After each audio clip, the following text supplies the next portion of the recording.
السلام عليكم ورحمة الله وبركاته. اهلا بكم معايا في قناتي وصفات ومعلومات. ان شاء الله النهاردة هنقدم مع بعض بسكويت اليانسون بطريقة سهلة جدا، هش ولذيذ وسريع وينفع للفطار والعشاء كمان. قبل ما ابدأ الفيديو يا بنات، معلش هاخد من وقتكم دقيقة. انا النهاردة ان شاء الله جايبه لكم قناة حلوة جدا. القناة دي اسمها مطبخ بسنت. بجد القناة دي بإذن الله لو اشتركتوا فيها وتابعتوها هتستفيدوا منها جدا. بتعمل أحلى الوصفات، وبجد بطرق مضمونة ومجربة. يعني وصفات هايلة جدا جدا.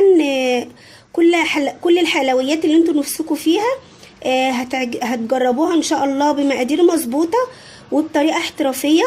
يا ريت تروحوا تشتركوا في القناة وهتلاقوا كل اللي انتوا نفسكم فيه، اكلات، حلويات، حاجات خفيفة وناجحة جدا ومضمونة. يلا بقى بينا نروح نشوف المقادير بتاعتنا. ويا ريت من فضلكم تروحوا تشجعوا مطبخ بسنت وتشتركوا معاها في القناة علشان يوصلكم كل الوصفات الحلوة. ويلا بينا نروح نشوف طريقة عمل بسكوت اليانسون والمقادير مع بعض. دلوقتي بقى يا بنات هنبدأ في طريقة عمل بسكوت اليانسون. هنقول كده الطريقة على طول. هنبدأ بقى نضيف البيض بتاعنا. عندي 4 بيضات هنكسرهم ونحطهم في الخلاط على طول. بس قبل ما ابدأ هنبدأ نسمي مع بعض كده واذكركم بالصلاة على رسول الله صلى الله عليه وسلم. ربنا يوعدنا بزيارته يا رب جميعا، قولوا امين. وعايزه اقول لكم كمان ان انا حاطه حله رز بلبن على النار تستوي، على بال ما تخلصي بسكوت اليانسون تكون عملتي معاهم حله رز بلبن تساعدك في الشتاء اللي احنا فيه ده، يكون عندك حاجات في المطبخ سريعه كده وتنفع سواء فطار او عشاء. وخصوصا في البرد اللي احنا فيه ده بيبقى الواحد مش قادر يقوم يعمل حاجات كتير من شده البرد. يعني كده انا ضفت 4 بيضات، فبنحاول نسهل على نفسنا شويه الدنيا في الشتاء بالذات. يعني هنحط بقى كوبايه الا ربع من السكر. ممكن انتي لو حباها مسكره حطي كوبايه سكر، بس هو بيبقى حلو كده. كوبايه الا ربع سكر وكوبايه الا ربع زيت بنفس الكوبايه اللي بشتغل بيها. وكمان هضيف يا بنات بشر برتقان علشان يدي ريحه حلوه ولون كمان. وعندي معلقتين كبار من اليانسون. اليانسون لما بيتحمص يعني هو بيستوي مع البسكويت بيدي طعم حلو جدا زي السمسم محمص كده. وعندي هنا كمان في هنا رشة ملح بس مش هضيفها دلوقتي. وكمان هحط رشة من الفانيليا، وهروح بقى اخفقهم مع بعض كويس قوي في الخلاط ونرجع نشوف هنكمل ازاي مع بعض. هنا كده بنات عندنا 3 كوبايات من الدقيق بنفس الكوبايه اللي استعملتها له السكر والزيت. حطيت معاهم معلقه بيكنج باودر صغيره. حطيت معاهم معلقه شاي بيكنج باودر من اللي هي الصغيره، وهحط معاهم رشه الملح ونقلب الملح مع الدقيق. وقبل ما انسى عايزه اقول لكم ان انا شغلت الفرن بتاعي على درجه حراره 180 علشان على بال ما نخلص التجهيز بتاعنا يكون الفرن سخن تشتغلي فيه بسرعه والحاجه معاكي تطلع ناجحه. هحط بقى شويه من الخليط بسم الله وشويه من الدقيق، ونبدا نضيف شويه وشويه لحد ما نخلص كل الكميه وتبقى عجينه كده متماسكه زي الكيكه بس اتقل شويه.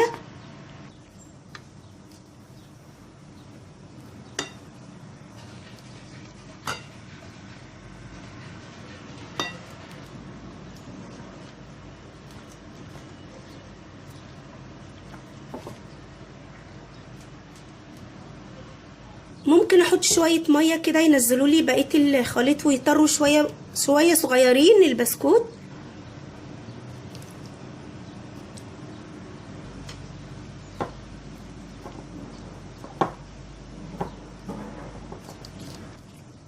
كده خلاص العجينه بتاعتي جاهزه زي ما انتم شايفين، تقيله شويه.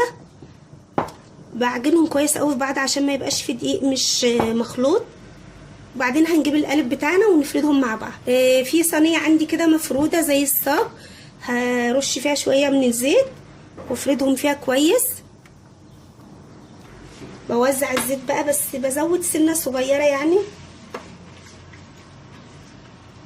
معلش ابني كسر لي ايدي اللي هي الفرشه، فقلت مش مشكله برضو هتنفع يعني وفرت مكان حتى في الدرج فعادي يعني. انا هنا كده يا بنات نزلت كل الخليط بتاع البسكوت معايا.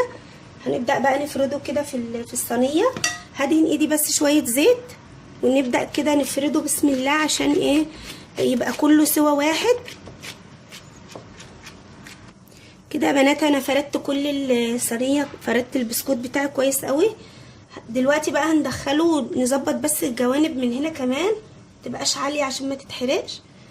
ودلوقتي بقى هنروح على الفرن ندخله لمدة حوالي تلت ساعة لحد ما وشه يحمر شوية، وبعدين نرجع نشوف هنكمل ازاي.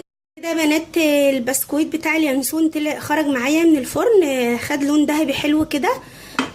دلوقتي بقى هنقطعه علشان ندخله الفرن ياخد يتحمر شوية ونشوف هيبقى شكله ازاي. هجيب كده يا بنات صينية تانية او صاج، وبعدين هقلب فيه البسكوت بتاعي كده بالشكل ده.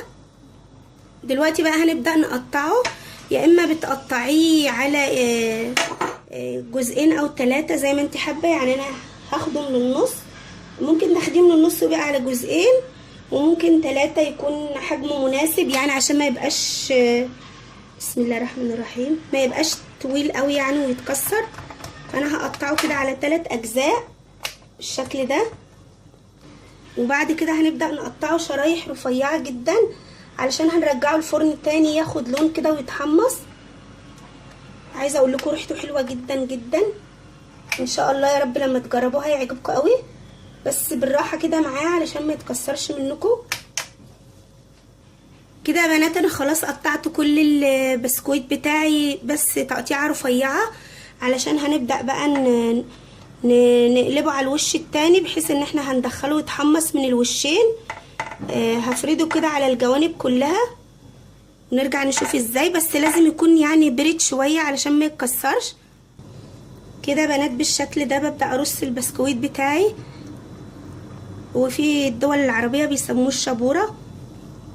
خلاص كده انا هدخله بقى الفرن ياخد لون تحت الشوايه بس.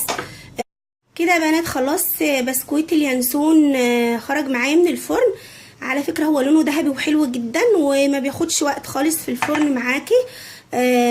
انا سويته من فوق وبعدين شغلت الفرن من تحت ونزلته، ما خدش وقت خالص، وريحته تحفه بجد وطعمه جميل جدا ان شاء الله هيعجبكم. يا ريت بقى لو من فضلكم تروحوا تشتركوا في قناه مطبخ بسنت وتشجعوها، وان شاء الله وصفاتها هتعجبكم جدا وهتستفيدوا منها. وكمان ادي الرز بلبن بتاعي خلاص جاهز معايا وغرفته. يبقى انا كده عملت لهم حاجتين ينفعوا للفطار او للعشاء، وكمان عندنا حله محشي ان شاء الله تكفينا يومين. ويبقى انا كده اجازه بكره ان شاء الله، هتفرغ بقى شويه للعباده او نتفسح. انت كمان اعملي كده وحاولي ترتاحي شويه. يا رب الفيديو النهارده يكون عجبكم. اشكركم لحسن متابعتكم، والسلام عليكم ورحمه الله وبركاته.